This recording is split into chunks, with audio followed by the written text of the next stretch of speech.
Kindly recite Surah Fatiha for the grandfather of Mehraban Ali, Sayyid Hussain Shah Shamsi Sabzawari Tabrizi.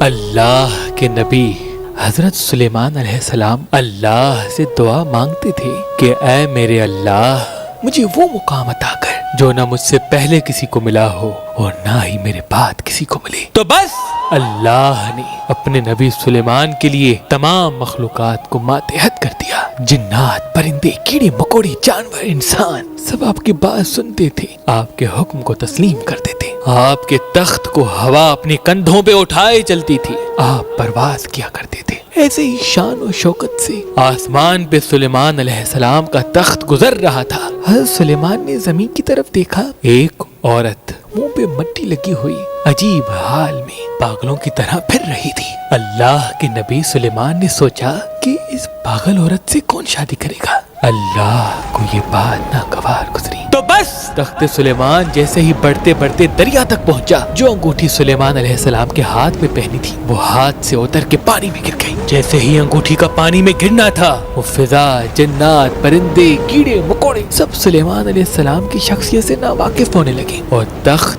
دھیرے دھیرے زمین کی طرف مائل ہونے لگا۔ جب زمین تک پہنچا اللہ کا نبی سلیمان حیران ہو گیا کہ یہ کیا ہو گیا۔ وہ فضا کو حکم دے لیکن فضا ان کی بات تسلیم نہ کرے۔ وہ جنات کو بلائے تو جنات ان کی بات تسلیم نہ کریں۔ وہ کسی مخلوقات سے بات کرنا چاہے تو کوئی مخلوقات بات کا جواب تک نہ دے۔ وہ زمین پہ پھرتا رہا پریشانی کے عالم میں کہ مجھ سے کیا ہو گیا۔ سوچتا رہا، چلتا رہا۔ اسے خیال آیا کہ اللہ اپنی مخلوقات سے پیار کرتا ہے۔ میں فضا میں تھا، زمین کی طرف دیکھ کر ایک عورت کو پست سمجھا، بیکار سمجھا، ناکارہ سمجھا۔ شاید یہ بات اللہ کو ناپسند ہے۔ میں اس عورت سے معافی مانگوں گا اور اس سے شادی کروں گا، شاید اللہ مجھے معاف کر دے۔ ڈھونڈتا رہا لیکن وہ عورت نہ ملی۔ بالآخر حضرت سلیمان علیہ السلام کو جب بھوک لگی تو وہ دریا کے ساتھ جو لوگ مچھلیاں پکڑتے تھے ان کے ساتھ کام کرنے لگا۔ وقت گزرتا رہا، ایک دن وہ عورت مل گئی۔ جیسے ہی عورت ملی سلیمان علیہ السلام قریب گئے، دست ادب کو جوڑ کے عرض کرنے لگے کہ میں نے تمہارے لیے غلط گمان کیا،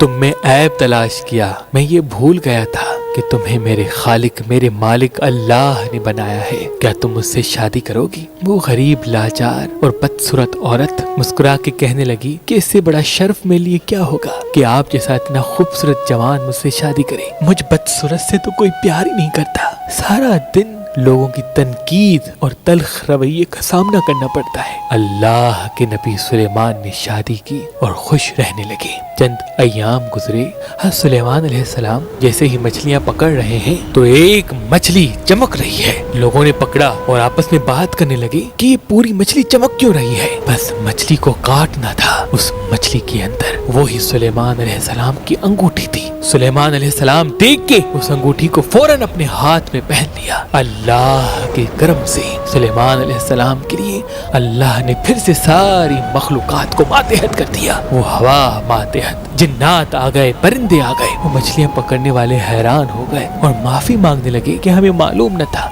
آپ اللہ کے نبی سلیمان ہیں۔ اور پھر سے سلیمان علیہ السلام کا وہ تخت اڑتا اڑتا آپ کے قدموں تک آ پہنچا۔ آپ جب اپنے تخت پہ بیٹھے تو دل ہی دل میں سوچنے لگے کہ اللہ کے نزدیک سب سے بدترین عمل یہ ہے جب کوئی انسان اللہ کی مخلوقات میں عیب تلاش کرتا ہے، کسی کا دل دکھاتا ہے یا کسی کو اپنے آپ سے کم سمجھتا ہے، یا کسی کو اپنے آپ سے کم سمجھتا ہے، یا کسی کو اپنے آپ سے کم سمجھتا ہے۔